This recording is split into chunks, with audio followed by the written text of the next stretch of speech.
Hello viewers, welcome to my channel রসই ঘর। আজ আমি আপনাদের সঙ্গে শেয়ার করব খুবই মজাদার একটি রেসিপি, খুবই মুচমুচে একটি রেসিপি, ডালের পাকোড়া। বাটাবাটির ঝামেলা ছাড়াই বা ব্লেন্ড করা ঝামেলা ছাড়াই আপনারা চটজলদি তৈরি করে ফেলতে পারেন এই রেসিপিটি। এখানে আমি নিয়ে নিয়েছি 1 কাপ মুসুর ডাল এবং এটাকে আমি ভিজিয়ে রেখেছি 5 ঘন্টার মতো। এবার এটাকে আমি হাতের সাহায্যে চাপ দিয়ে একটু ভেঙে নেওয়ার চেষ্টা করছি। কোনো রকম বাটাবাটি করার ঝামেলা নেই, এভাবে চাপ দিয়ে দিয়ে একটু একটু করে ভেঙে নেবেন।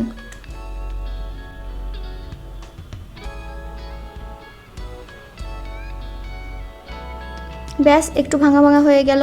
এর মাঝে দিয়ে দিচ্ছি পেঁয়াজ। এখানে আমি হাফ কাপ থেকে একটু বেশি পেঁয়াজ নিয়েছি। এবার হাতের সাহায্যে পেঁয়াজটাকে একটু ভেঙে ভেঙে নিচ্ছি। এবার এর মাঝে দিয়ে দিচ্ছি রসুন কুচি। এখানে 1 টেবিল চামচ পরিমাণ রসুন কুচি এবং স্বাদ অনুযায়ী মরিচ ব্যবহার করেছি। আপনারা আপনাদের পছন্দ অনুযায়ী কাঁচামরিচ ব্যবহার করবেন। দিয়ে দিচ্ছি স্বাদ অনুযায়ী লবণ। দিয়ে দিচ্ছি পরিমাণ মতো হলুদ,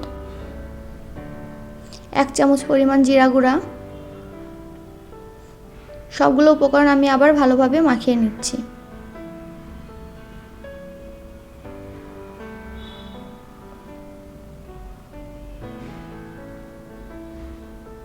এবার এর মাঝে একটু একটু করে আমি বেসন যোগ করব, যতক্ষণ না পর্যন্ত একটা সুন্দর বাইন্ডিং আসে পাকোড়ার, ততক্ষণ পর্যন্ত আমি একটু একটু করে বেসন যোগ করব। একবারে যোগ করার কোনো দরকার নেই, তাহলে বেশি হয়ে যেতে পারে, তখন খেতে ভালো লাগবে না।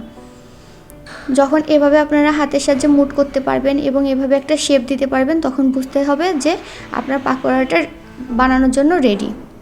এবার নিয়ে নিয়েছি আমি একটা ফ্রাই প্যান এবং তার মাঝে দিয়ে দিয়েছি তেল। তেল গরম হয়ে গেলে আমি এইভাবে পাকোড়ার শেপটা চ্যাপটা চ্যাপটা করে দিয়ে দিচ্ছি তেলে। মিডিয়াম টু লো ফ্লেমে আপনারা পাকোড়াগুলোকে ভাজবেন, তাহলে খুব বেশি মুচমুচে হবে। এভাবে এক এক করে সবগুলো আমি দিয়ে দিচ্ছি এবং ব্রাউন কালার হওয়া পর্যন্ত, মানে গোল্ডেন ব্রাউন কালার হওয়া পর্যন্ত আমি এগুলোকে ভেজে নিচ্ছি।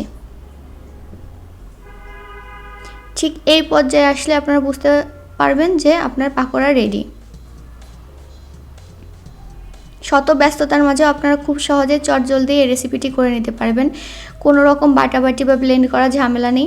আপনারা খুব সহজে, খুব কম উপকরণ দিয়ে, ঘরে থাকা উপকরণ দিয়ে তৈরি করতে পারবেন এই রেসিপিটি। আমার এই রেসিপি যদি আপনাদের ভালো লেগে থাকে, তাহলে আমার চ্যানেলকে অবশ্যই সাবস্ক্রাইব করবেন এবং পাশে থাকা বেল আইকনটি প্রেস করে দিবেন। ধন্যবাদ।